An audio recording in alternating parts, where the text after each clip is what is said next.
Hello, Year 2, and welcome to Friday's Reading Skills. Now, before we make a start today, we are just going to have a little look at some vocabulary that is going to pop up today. So these words are vast, banquet, and brutes. So do pause the screen now, have a go at reading those words, have a go at thinking of their definition. Also see if you could potentially put those into a sentence. As always, do not worry about writing these. You can just do it verbally. So pause the screen and have a go at doing that now. Okay, then. So our first one was vast. Okay, vast. So vast is great quantity or size. I know some of you used vast in our definitions, in our setting descriptions last week. We were talking about the fields. I know some of you used the words vast, so well done. Banquet. Banquet is a large feast or meal for many, many people. And brutes, a brute is a violent human or animal. Okay. So today we are going to be using our retrieval skills. Okay, so I'm going to read you chapter 14 now, which is called Badger Has Doubts.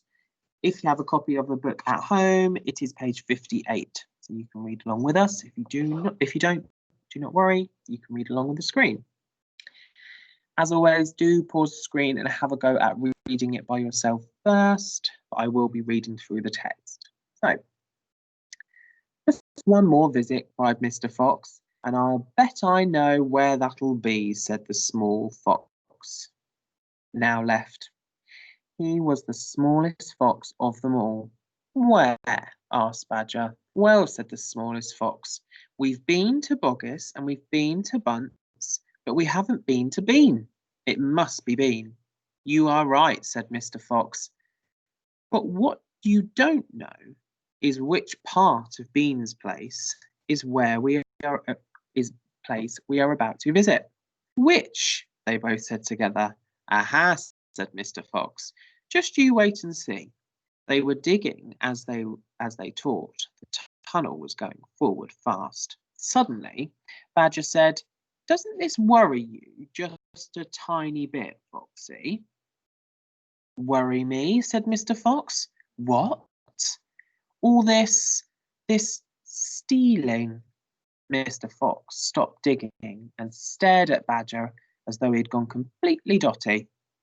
My dear old furry frump, he said, don't you know anyone in the whole world who wouldn't swipe a few chickens if his children were starving to death? There was a short silence while Badger thought deeply about this. You are far too respectable, said Mr. Fox. There's nothing wrong with being respectable, Badger said. Look, said Mr. Fox. Boggis and Bunce and Bean are out to kill us. You realise that, I hope? I do, Foxy, I do indeed, said the gentle Badger. But we're not going to stoop to their level. We don't want to kill them. I should hope not, indeed, said Badger. We wouldn't dream of it, said Mr. Fox. We shall simply take a little food here and there to keep us and our families alive, right? I suppose we'll have to, said Badger. If they want to be horrible, let them, said Mr. Fox. We down here are decent, peace-loving people. Badger laid his head on one side and smiled at Mr. Fox. Foxy, he said, I love you. Thank you, said Mr. Fox.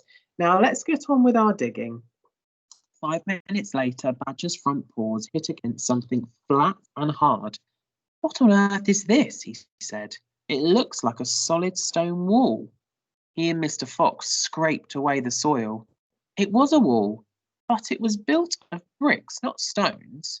The wall was right in front of them, blocking their way. Now, who in the world would build a wall underground? Asked Badger. Very simple, said Mr. Fox. It's the wall of an underground room, and if I'm not mistaken, is exactly what I'm looking for. Okay, then.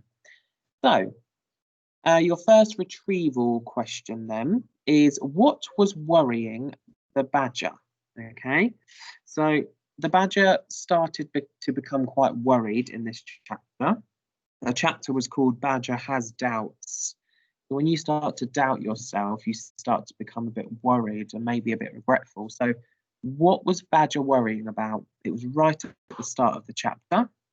I have given you a sentence starter there. The badger was worried because, okay, so you don't need to write the question out because you are answering in a full sentence. And then secondly, it says, I do, Foxy, I do indeed, said the something badger. So what adjective did the author use to describe the badger? Okay, so for that one, you are probably going to have to go and do a bit of investigating, read back over the text and find the adjective that Roald Dahl used to describe the badger. Okay, I would look for that line that says, I do, Foxy, I do indeed, said the something badger. Okay, so just those two for today. Okay, I hope you enjoyed chapter 14. We are nearing the end of the book now, and it is starting to get very good indeed. I will see you for Monday's reading skills, which will be our last week looking at this book. Okay, so just one more week of fantastic Mr. Fox. Thank you very much, everyone. I hope you enjoy the rest of your afternoon.